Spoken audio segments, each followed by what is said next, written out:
Hi, my name is Terry. I am just your average computer guru, but when it comes to taking things apart, I usually have a pretty good idea of how to do it. And when you have to pay an upwards of $80 an hour for a Chevy dealership wages, I thought I would try to tackle this myself.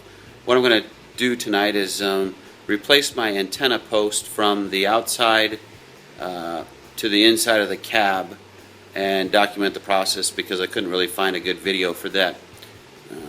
Again, this is probably my first do-it-yourself repair video, so bear with me and like it if you come across some good information.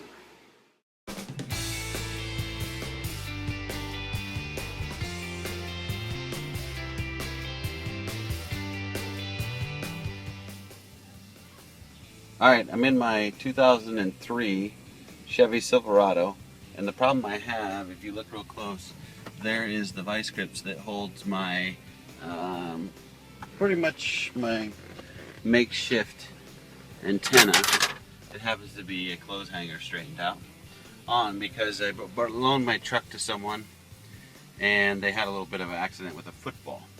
So I'm in the process of replacing that cable. As you can see, there is the antenna cable in the back, I believe, of the stereo unit, and I'm going to try to get that loosened up.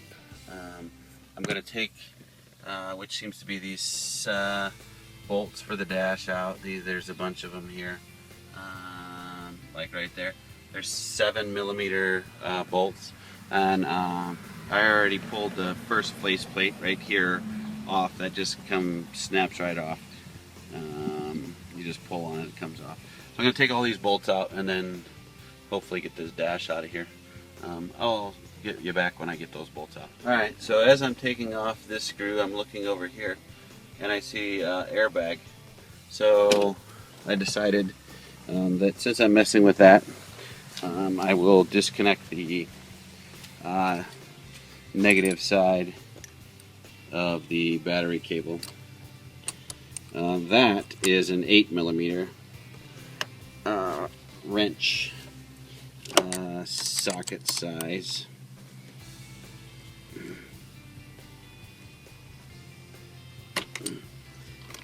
And I'll try to do this one-handed, but it's not working. So, okay, so I made a little progress.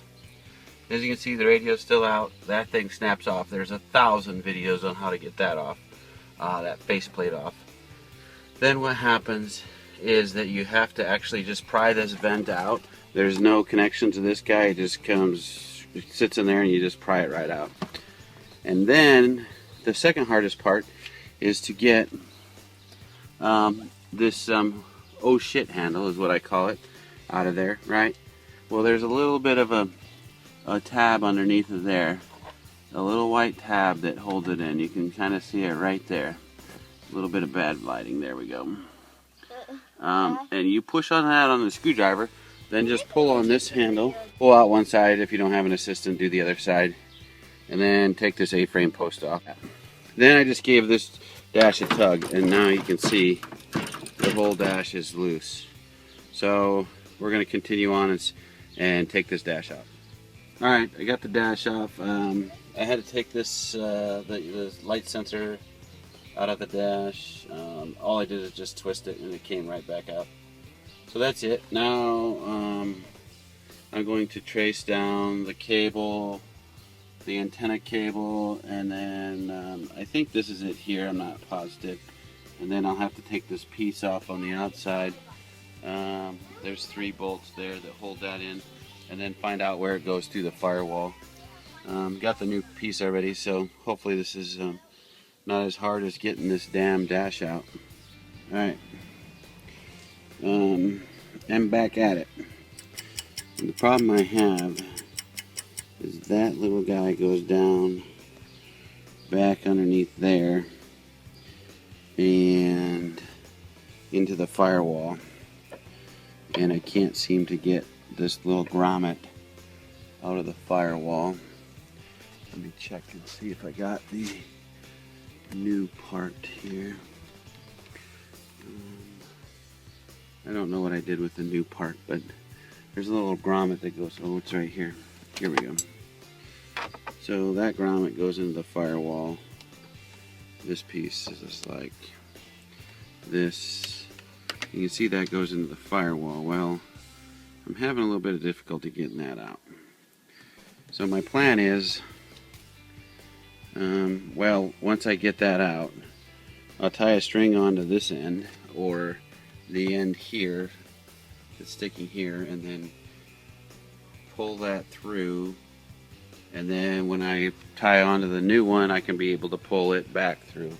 But I don't know how I'm going to get that grommet in the firewall, but I guess I'll just keep plugging away. Hopefully my wife brings me something to ease the frustration. Alright, I thought I should stop maybe and show you the progress that I'm trying to make here. I do. Now, what I'm trying to do is I actually got a screwdriver in there prying that grommet out. And I think I've finally made a little bit of progress getting that guy out of there. As you can see, I'm hoping that I got it. There, look at that. It's now loose because this is moving over here. I'm going to pull that string through and then attach that to the new one and pull that back through. We'll see what happens. Alright, I now have the old one out with the string attached to where the new one's supposed to go. So with any luck, we'll pull the new one in, get that grommet in there, and we will be in business. As you might be able to see, I got the new one in place, but not with a lot of hard work. My whole arm had to go through basically that hole there. Quite the event. Really would suggest doing 2 people. And as you can see, the sun's setting, it's getting dark, and I've been at this for about 3.5 hours. Okay, as you can see, it's quite dark yet. I am still in the process of putting the dash back in. I just got the dash snap back on there. And then it's got a bunch of screws here to put in, bolts. This screw right back here in the corner, as you can see, there's probably not a whole lot of room right there.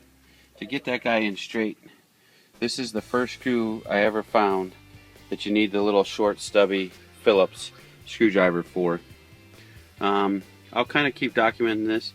I already have the stereo and the control, AC and heater control console put in. I'll show you how these just snap together. I think these this oh shit handlebar, it just kind of pushes back in there. I guess we'll just keep putting stuff together and I'll be back. Alright, we're just going to put this in. It's got a couple tabs that snap in there. It does have a speaker in this column, so we'll just put that in there. And then it just basically snaps in up here one time into that little gadget right there. Alright, so they must need the clearance in here because they put actual screw heads in here as opposed to the hex head, as opposed to the hex heads that are everywhere else. But these 2 both have screws in them. And then once you get the screw in, just make sure that the vent, I guess the vent opener directional is on the bottom. You may clean this, but I guess. And then just snap that guy in there and it holds itself in. Alright, just finished putting in those screws, a couple there, a few on the bottom here in the bottom hinge. Those two screws there, remember that's the one that needs the little Scooby-Dooby screwdriver. And then this panel just has those clips on it. It just clips right in and gets in there nice and tight. I'm going to go put the rest of the dash in over there, put some more screws in, and we'll be done. Alright, we got all these screws in. There's about 6 or 7 of them here. They're hex heads, 1, 2, 3, 4, 5, 6, 7. All I got left to do is basically put on this panel. Same thing as the other side. Just pretty much snaps in there. Lines all look good. And then I'll just put this faceplate on. Put the steering wheel down, put it in gear, and put that faceplate on. There's 1,000 videos, like I said, on that. And that pretty much wraps up our antenna replacement. You can use this video for all kinds of things. I'm going to tag it for, getting into servos, removing the grab bar. I couldn't find a good video for that. And that's about it. Thanks for watching.